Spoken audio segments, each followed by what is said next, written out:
Olá, queridos irmãos da Casa Fraterna Espírita Chico Xavier. Aqui estamos mais uma vez para refletir sobre uma mensagem do Evangelho. Nosso tema hoje é Olhai por Vós. Essa lição foi refletida sobre o capítulo 23 do livro Vinha de Luz, ditado por Emmanuel, a psicografia de Chico Xavier. Normalmente a gente pensa, né? A gente pede proteção de Deus, de Jesus, da espiritualidade amiga e fala, olhai por nós. Como diz na famosa oração, né? Olhai por nós, pecadores. E a gente esquece que Jesus, que Deus, que a espiritualidade amiga, que nossos protetores, que estão todos conosco o tempo todo. Basta que nós façamos um movimento para sentir a presença do Pai, para sentir a presença deles. E daí a mensagem que Emmanuel nos traz, nos lembrando, olhai por vós. Olhai por vós. A gente lembra aqui de Mateus, capítulo 11, versículos 28 a 30, que Mateus fala o que Jesus traz, o que Jesus falou, né? Vinde a mim, todos vós que estáis aflitos e sobrecarregados, que eu vos aliviarei. Não tem condições, não tem requisitos. Vinde a mim, eu vos aliviarei. O Espírito de Verdade, no capítulo 6 do Cristo Consolador, item 6 do Evangelho segundo o Espiritismo, fala: obreiros, traçai o vosso sulco, recomeçai no dia seguinte o afanoso labor da véspera. O trabalho das vossas mãos vos fornece aos corpos o pão terrestre, né? Você trabalha e você consegue a recompensa material que você precisa para aquele dia, né? O alimento, o vestuário, o lar. E aí ele continua: vossas almas, porém, não estão esquecidas. E eu, o jardineiro divino, as cultivo no silêncio dos vossos pensamentos. Eu estou cultivando no silêncio dos vossos pensamentos. Estou aqui, né? Lembramos que o Espírito de Verdade, ninguém mais, ninguém menos que Jesus Cristo, né? Mais uma vez, aqui no Evangelho, Bordeaux fala no capítulo 6 do Cristo Consolador, item 7, amai e orai. Sede dóceis aos Espíritos do Senhor e vocai-o no fundo de vossos corações. Ele, então, vos enviará o seu Filho bem-amado para vos instruir e dizer essas boas palavras. Quem dirá, né? O Filho bem-amado Jesus Cristo. Eis-me aqui, venho até vós porque me chamastes. Então, aí a gente indo lá para o Vinha de Luz, né, no capítulo 23, o tema Olhar por Vós, Emmanuel traz a passagem de Lucas, no capítulo 21, versículo 34, que fala, ele falando as palavras de Jesus, né? E olhai por vós. Não aconteça que os vossos corações se carreguem de glutonaria, né? Alimentação excessiva, de embriaguez e dos cuidados desta vida, que venha sobre vós o improviso daquele dia. Então, olhai por vós e que não aconteça isso. E ele fala no sentido figurado, né? O coração não pode comer demais, né? Mas a nossa alma, a nossa personalidade pode se embriagar, se entorpecer daquilo que acontece à nossa volta, sem maiores reflexões, sem maiores percepções, apenas se entorpecendo, apenas se alimentando de várias informações, de várias situações e circunstâncias ao nosso redor, que nos tiram do objetivo divino da retidão, né? Do progresso. E aí, são as palavras de Jesus: olhai por vós, não deixa aquele dia vir de improviso sobre vós. Aí nós lembramos daquela famosa passagem que está em Lucas capítulo 21, versículos de 1 a 4, que estava Jesus e os discípulos no templo. E eles olhando, observando, né, a situação, olhando a arca do tesouro, observaram que uma senhora deu 2 moedas, enquanto várias pessoas davam montantes bem grandes de dinheiro, né, daquela época. E aí ele falou com os discípulos: em verdade vos digo que quem lançou mais do que todos foi essa pobre viúva. Ela tinha só 2 moedas. E até então todo mundo estava olhando meio que, nossa, que pouco, né? Assim, como isso, trazendo para os nossos dias atuais, quantas vezes não fazemos isso, né? Não olhamos com esses olhos. E ele fala, porque todos aqueles deitaram para as ofertas de Deus do que lhe sobeja, daquilo que sobra. Mas essa, a pobre viúva, da sua pobreza, deitou todo o sustento que tinha. Ela deu tudo que tinha. Ela deu do sustento. Então, quem deu mais? E aí, um convite. Isso gera uma forma de convite. Olhai, abri os vossos olhos e vossas percepções. Olhai. A gente lembra que situações que, mal analisadas ou interpretadas, trouxeram grandes situações, grandes acontecimentos na humanidade. E isso não estamos falando de erro, de acerto, cada um está no seu caminho de evolução, no tempo que está, fazendo o que pode, o que consegue, o que dá conta, e tudo bem. É só para a gente poder refletir e clarear mais essa lição, né? Para a gente conseguir olhar um pouco mais, abrir um pouco mais nossos olhos. Então a gente lembra que aqui na Primeira Guerra Mundial, uma parte bem mundana aqui, né, da nossa vida, Hitler queria iniciar a guerra e aí ele não tinha muito apoio, então ele pegou soldados poloneses, trouxe para uma rádio lá da Alemanha e é como se eles estivessem compartilhando uma mensagem de que estariam invadindo a Alemanha. E eles tinham um sotaque alemão muito bom, porque eles moravam ali na fronteira. Então, quem escutou achou que era verdade, achou que eram mesmo poloneses que estavam invadindo a Alemanha, e todo mundo falou: não, a gente precisa se defender, a gente não pode deixar acontecer isso. A gente precisa defender o nosso país, né? E aí deu início à Primeira Guerra Mundial. É isso, claro, que eu estou falando de uma visão simplista de uma situação grandiosa que tem muito mais detalhes, mas para a gente analisar essa parte da informação. Então, a gente traz aqui uma frase popularizada pelo político britânico Philip Snowden e sua esposa Ethel Anakin, que eles falaram: numa guerra, a verdade é a primeira vítima. E aí?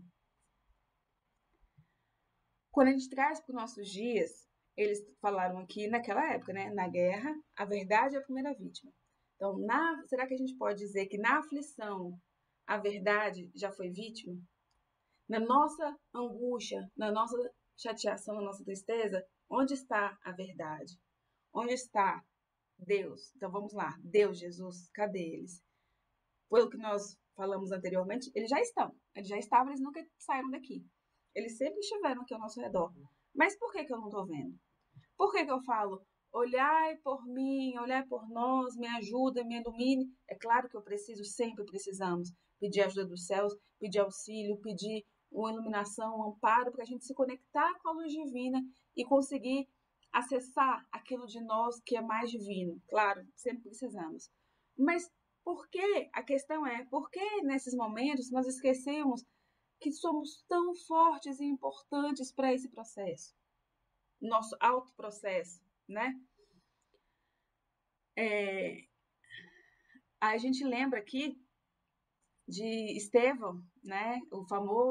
A famosa história de Paulo e Estevão, e que tem um livro muito de Chico Xavier, né? Psicografado por Chico Xavier, muito bom, muito importante. De Emmanuel traz muitos detalhes e a gente traz uma pequena parte para a gente refletir sobre isso, né? No olhar por vós, olhar por vós. Vamos lá. A gente começa por Estevão. Estevão era Gesiel naquela época. Ele tinha um pai humilde, uma irmã, Abigail, e aí, numa situação que eles passaram, acabou que o pai foi morto e ele foi tido como escravo. A irmã desapareceu aos olhos dele e ele foi tido como escravo. Enfim, e ele era muito devoto das escrituras do Testamento. E ele, conhecedor, ele falava bastante, ele entendia bastante, ele era uma pessoa com o coração repleto das lições divinas. E ele foi tido como escravo, nessa escravidão dele, teve uma hora que ele foi para um navio com outras pessoas, ele teve que servir as pessoas. Durante aquele navio teve uma pessoa que passou muito mal e ele sempre servindo com muito agrado. Embora, claro, ele estava numa situação de escravidão, muito difícil, mas ele totalmente religioso, e não só religioso, espiritualizado. Ele estava tranquilo com relação àquilo e ele tinha seu coração em Deus. Ok, eu tenho que estar aqui, vou fazer o melhor que eu posso.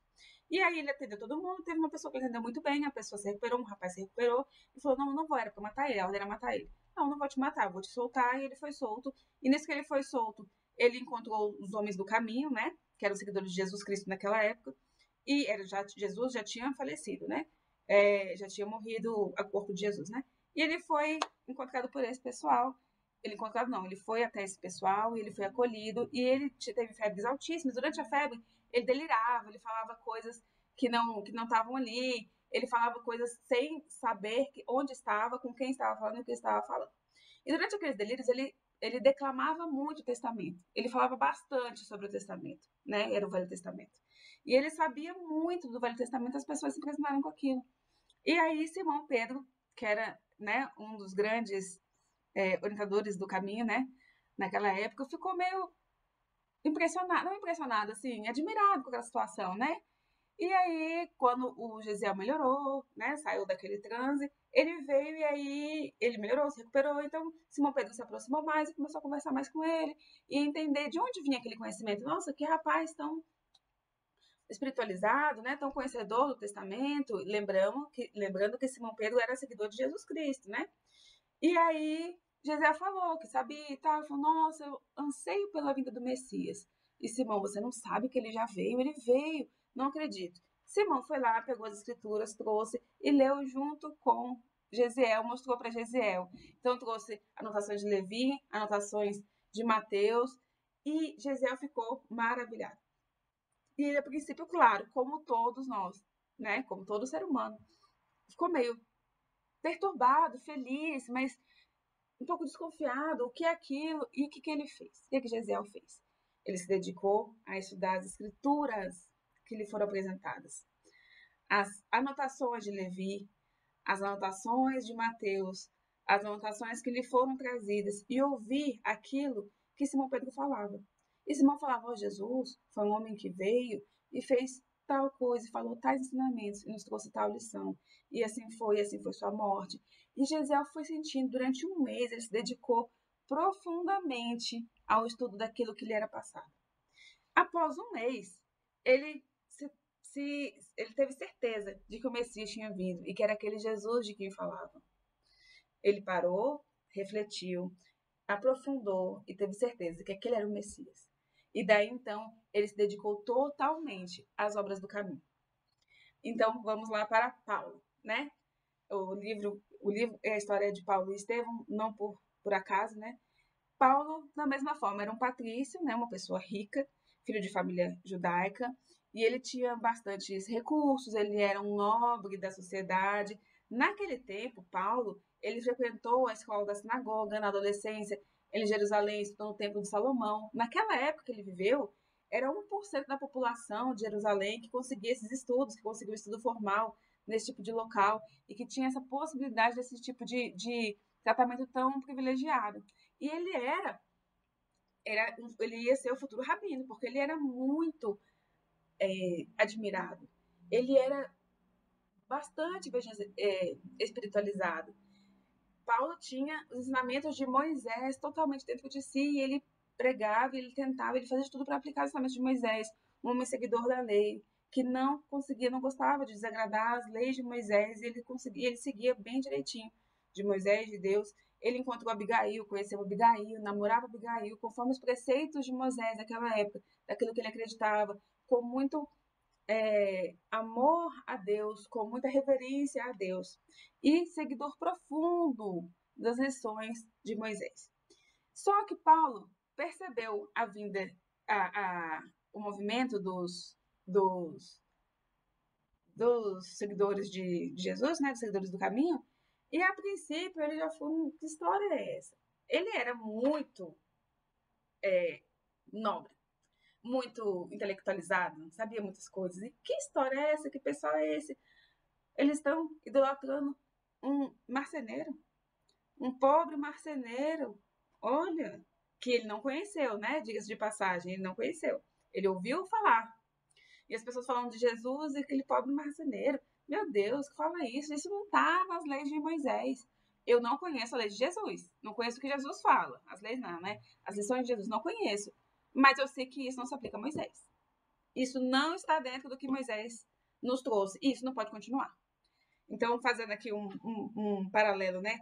Quantas vezes nós, nos dias de hoje, não entendo o que tal pessoa está falando, mas eu sei que isso não é certo. Não aprofundei, não pesquisei, mas isso não é certo. Ontem mesmo, uma amiga trouxe uma reportagem nas redes sociais, né? sobre que empresas que foram pegas na época da corrupção do outro governo e tal, ganharam licitações. Minha amiga, isso é um absurdo, isso é impossível. E vociferando lá nas redes sociais e colocou, aí eu fui falar com ela, falei, olha, você leu toda a reportagem? Li e tal, tal. Então, mas você lembra que a lei de licitações traz vários requisitos para as pessoas ganharem licitação? Então, assim, por que ela ganhou a licitação? A culpa não é necessariamente de uma pessoa, do candidato, do vereador, do governador, do presidente. É toda uma conjuntura de coisas. Será que essa empresa realmente ganhou essa licitação? A gente olhou, não sei. Será como foi essa licitação? Será que realmente foi? Será que foi assim? Olha só, e aqueles adjetivos, né, na chamada? Empresa, como é que é? Alguma coisa tipo assim, condenada, ganha licitação novamente. E tipo, será? Amiga, assim, quem é da área do direito sabe que as coisas não podem ser assim, não são simples assim. O que será que aconteceu mesmo? Não foi só isso. Será que vamos aprofundar, vamos analisar, em vez da gente ficar jogando pedras antes de analisar? Né? Vamos ver. Claro que a gente não vai aceitar como certo aquilo que não é. É óbvio que a gente não vai falar, ah, não, tudo bem, uma corrupção, eu aceito. Porque... Não, claro que a gente vai se indignar. É óbvio que a gente vai tentar ao máximo que aquilo não aconteça. É óbvio que a gente vai ensinar para os nossos filhos, para aqueles que nos rodeiam, que aquilo não é correto, não é o que Jesus preceitua, né? Não é o que está de acordo com os ensinamentos. Mas eu vou me deixar levar por uma mensagem rasa, simplista, de uma coisa que eu não estou vendo, que eu não apurei, e me deixar contaminar, que é aquilo que, que trouxe na primeira mensagem, né, do livro lá. Não deixei, vamos deixar que a embriaguez, que a glutonaria nos trace o dia de hoje de improviso? É isso que nós vamos fazer? Então, voltando para Paulo, Paulo ouviu falar de Jesus, ouviu aquele pessoal adorando aquele pobre marceneiro que não tinha estudo, porque Paulo era super estudado, estudioso, ele era um nobre daquela época, ele era o futuro rabino, ele era discípulo de Gamaliel. Ele era um futuro, ele conhecia profundamente as leis de Moisés. Ele não conhecia aquele cara, mas ele não queria conhecer, porque ele já sabia que estava fora das leis de Moisés. Aquele homem, aquele tal Jesus, estava totalmente deturpando as leis de Moisés. Isso era possível? Não, a gente não pode aceitar isso, porque eu sou seguidor das leis de Moisés e eu não aceito nada contra Moisés. Quantos de nós fazemos isso nos dias de hoje, nas nossas vidas? Essa é a pergunta. Quantos de nós? Eu não entendo isso que está sendo falado, mas eu sei que isso não bate com o que eu penso, o que eu acredito e o que é certo. Não é isso que a gente faz? Um exemplo, a tal da política, né? Candidatos políticos. Quantos de nós não deixou amizades, não arrefeceu ânimos por conta de entendimentos políticos, sem aprofundar, sem analisar, olhando o todo? Eu não sei o que fulano faz, mas eu sei que isso é contra aquilo que eu penso. A gente pega um pedacinho da vida de uma pessoa que a gente não concorda, que a gente não aceita, que foi destacada pelas redes sociais, que foi destacada pelos veículos de comunicação, para a gente afrontar aquela pessoa e já decidir que não gosta, que não aceita, que não tolera e aquilo não é certo. Quantos de nós? Né? Em que situações? E sem trazer polaridades. Em todas as situações. É claro que a situação de presidente estava bem evidente há muito pouco tempo, mas várias outras, né? Representante de turma, sei lá, o síndico do condomínio, o professor dali da faculdade, do cursinho, que fala uma coisa que nos incomodou. Quantas vezes nós pegamos o pouquinho, fazemos uma extração, trazemos para cá, não entendo, mas eu sei que isso aqui, pelo que eu peguei, essa extração que eu peguei, é contra aquilo que eu sei, que eu acho correto, muito certo, logo tá fora da minha vida. Não é isso que a gente faz? Vamos lá no Paulo, que fez essa coisa, que nós, porque é humano, nós somos humanos, seres humanos, e Paulo, como todo ser humano, assim entendeu, como um nobre seguidor das leis de Moisés, um futuro rabino que ia substituir Gamaliel, discípulo de Gamaliel, ia substituir Gamaliel, estava prestes a se aposentar. Ele não podia aceitar nada contra as leis de Moisés. O que ele fez? Ele foi no templo analisar, porque eu ouvi dizer que Gesiel estava pregando. Eu vou lá para ver se isso é isso mesmo. O coração dele estava aberto para ouvir realmente o que Gesiel dizia? Não estava. Chegou lá, ouviu e cabeça, né? Assim, não faz sentido. Moisés não falou isso, os profetas não falaram isso. Ah, nada a ver. Né? Claro que eu estou parafraseando de uma forma bem informal. E dali ele começou a perseguir os cristãos. Porque aquilo estava contra as leis de Moisés. Lembrando que naquela época o Estado e a religião se confundiam, né? Num só órgão. E ele não concordou, ele começou a perseguir, ok? Até que, né? Vamos fazer um grande resumo, até que ele, depois de perder muitas pessoas queridas da sua afinidade, né, das suas relações, muito indignado, ele foi atrás desses que seguiam Jesus. Porque não era possível que esse Jesus tivesse tirado tudo dele. Perdeu a noiva, ele fez ele perdeu pessoas que estavam próximas dele, perdeu no sentido de das pessoas seguirem os pensamentos de Jesus, né, então trazidos por Jesus. Então ela soube que estava lá em Damasco, a pessoa que precisava ser perseguida, enfim, e ele foi no caminho da estrada, ele andando com os discípulos, com os soldados dele, né, os funcionários dele lá da época, andando num sol escaldante, até que eles viram uma luz muito forte, muito forte, muito forte, que cegava ele, e parece que só ele estava vendo, até que ele caiu do cavalo. E quem era? Um homem. Um homem em sua luz infinita, que só ele via e falava: Paulo, Paulo, por que me persegues? Era Jesus. O que ele viu nessa hora? A imagem de Jesus. Jesus, que estava, aquele que tinha morrido na cruz, estava lá na frente dele falando com ele. Lembra que todo mundo falava que ele tinha ressuscitado? E isso é absurdo, não existe. Isso é bruxaria, né? Não nessas palavras, mas isso é totalmente contra as ideias de Moisés, as lições de Moisés. E aí ele viu Jesus. Ele viu Jesus. Ele viu o Jesus que tinha morrido, Jesus vivo. E na hora, o que ele fez? Com toda a nobreza de coração que ele tinha, todo o conhecimento que ele tinha, que Gesiel não tinha. Gesiel, que é Estevão, né? Não tinha. Não tinha, era um pobre, uma pessoa pobre de finanças, né? Humilde de finanças, que não teve mesmo tudo que Paulo teve a sorte de ter, o privilégio de ter na sociedade que ele habitava, né? O que ele fez nessa hora que Jesus falou? Ele olhou e ele viu. Ele viu Jesus. Ele viu, ele sentiu Jesus. Ele sentiu, nossa, então é tudo verdade. Jesus só perguntou: Saulo, Saulo, por que me persegues? Paulo, Paulo, por que me persegues? E ele entendeu, sim, aquele era o enviado de Cristo, de Deus. Aquele era o Cristo enviado de Deus. Era o Filho de Deus enviado, era o Messias. Ele entendeu só por ver, só por olhar, por abrir os olhos. Aqueles mesmos olhos que lá no começo ele não abriu, porque ele ficava ouvindo o que falavam do Evangelho, o que falavam de Jesus, e ele não acreditava porque ele não estava com base naqueles ensinamentos de Moisés. Não é possível que fosse assim, um, um artesão. Ah, por favor, né? Sim. E na hora que Jesus veio, ele não explicou: olha, mas eu vim, olha, mas eu falei, olha, mas eu fiz. Não. Paulo, por que me persegues? Por que me persegues? E ele sentiu Jesus. Ele sentiu Jesus. Ele viu que ali era o Cristo. E ali ele se ajoelhou e pediu: Mestre, o que queres que eu faça?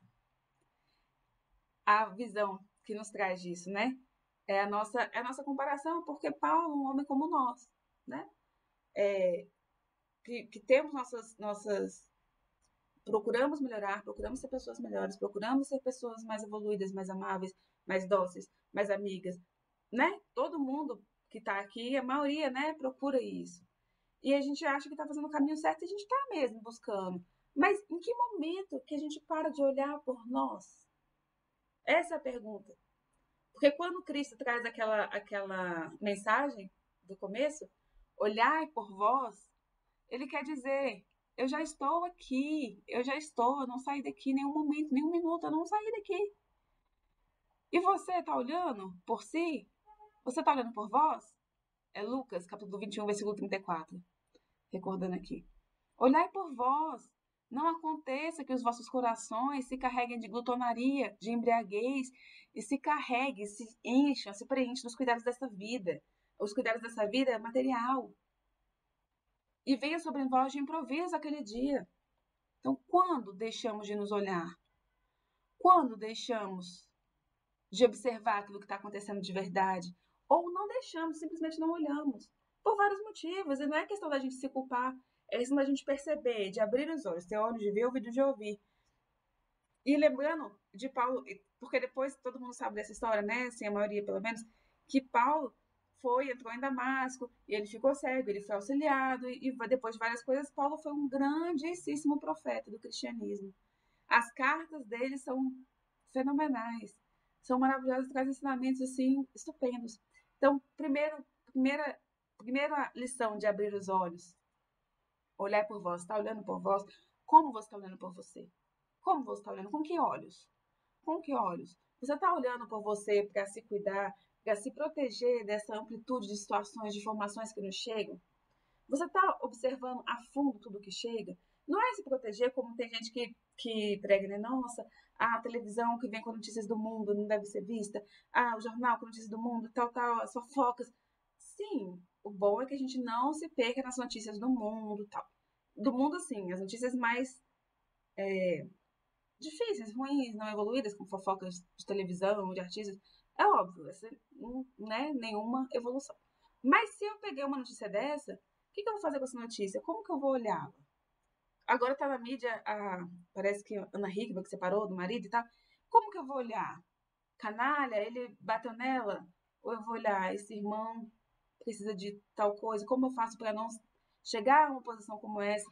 Para que meu filho, né, criado, não precise, não se sinta nessa situação de precisar agredir uma pessoa? Como que eu protejo uma filha minha, ou uma amiga, ou em conversa, para não chegar nessa situação de ser agredida? Primeiro moralmente, depois fisicamente, somos todos irmãos, somos todos filhos de Deus. E somos todos, é, temos todos o potencial de Deus dentro de nós. Olha, Paulo. Então, às vezes a gente se sente tão pequeno, mas a gente para de olhar, a gente deixa de ver, a gente deixa de olhar por nós e olhar o todo. Olha só, Paulo perseguindo Jesus, porque era um absurdo, era um carpinteiro, era um maltrapilho, que não sabia de nada e que ele, independente de qualquer coisa, ele era contra as leis de Moisés. Até ele ver Jesus, e ele só precisou ver, ele só precisou ver. E aí ele sentiu. Quando ele viu, ele sentiu. Ele abriu o coração para sentir. Então a questão é: quantos de nós, quando nós abrimos nosso coração para sentir? Quantas vezes? E isso é a gente olhar por nós naquela mesma forma que a gente pede: Jesus, olha por mim. É claro que Jesus e Deus têm muito mais evolução espiritual, mas eles não conseguem, não poderiam fazer nada por nós sem nosso auxílio, pelo livre-arbítrio. A gente precisa iniciar esse movimento. E a gente inicia esse movimento muitas vezes procurando, claro, Jesus, estou aqui, me auxilie, olhe por mim. Estou aqui também olhando, estou sob sua luz, sob sua orientação. Me auxilie a ter olhos de ver, ouvidos de ouvir, para que aquilo que eu veja, para que aquilo que eu ouça, seja tudo filtrado sob o âmbito da sua luz maior, sob suas lições, porque nós temos as lições dele no nosso interior, não é? No nosso interior, o jardineiro divino que cultiva no silêncio dos nossos pensamentos. Então, o convite é para que nós olhemos por nós, e olhemos por nós no sentido de nos cuidar, de nos auxiliar, de fazer por nós aquilo que a gente pede que Jesus faça, aquilo que a gente pede que a espiritualidade amiga, que Deus faça por nós. Olhemos com amor, olhemos com compaixão, olhemos com o direcionamento da espiritualidade amiga, com o direcionamento das lições divinas que nos chegam a todo momento. Que tenhamos os olhos de ver, os ouvidos de ouvir, que sejamos como Paulo, que se transformou em Saulo, transformou o nome, né, a forma de escrever o próprio nome, de mencionar, para dizer que mudou, foi um outro homem. Se fôssemos nós, Paulo, que tinha matado, perseguido vários cristãos, que tivéssemos não acreditado e depois víssemos, nossa, que besteira que eu fiz, Jesus existe mesmo, isso é verdade. Ele é o Filho de Deus, ele é o Messias que veio para nos ajudar, para nos trazer tantos ensinamentos. Será que a gente tinha feito a mesma coisa que Paulo fez? Será que a gente teria transformado tudo isso em luz para devolver ao universo? Ou será que a gente estaria se culpando? Então, esse paralelo é muito bom e importante para que nós consigamos nos ver como humanos que somos, ainda humildes, ainda pequenos, ainda caminhando vacilantemente, né? De forma ainda muito fraquinha, mas somos fortes dentro de nós. Temos dentro de nós o jardineiro divino trazendo as informações dentro do nosso coração, dentro dos nossos pensamentos. Nós temos. E aí eu falo, Jesus, olhai por nós. E ele fala, olhai por vós, porque eu estou aqui. Ele já está aqui. Então, olhe você por ti, porque eu estou aqui. Que toda a luz divina de Deus nos consiga preencher o coração, que nós sintamos essa presença divina em todos os segundos de nossa vida, que sintamos o amor divino, a paz divina, a luz e o amor em cada célula de nosso corpo, do nosso ser, que nós sejamos cada vez mais conscientes, confiantes e plenos da certeza de sermos filhos do Pai maior, sempre muito iluminados e corajosos, sabedores de nossa potencialidade divina. Obrigada a todos pela caridade de ouvir esses minutos, que nós consigamos todos trazer de dentro de nós essa força, essa luz e esse discernimento para continuar com nossos passos firmes, certos de que nunca estamos sós, que Jesus nunca nos abandona porque Ele já está aqui. Basta que nós olhemos também. Obrigada por tudo. Obrigada a todos. Até a próxima.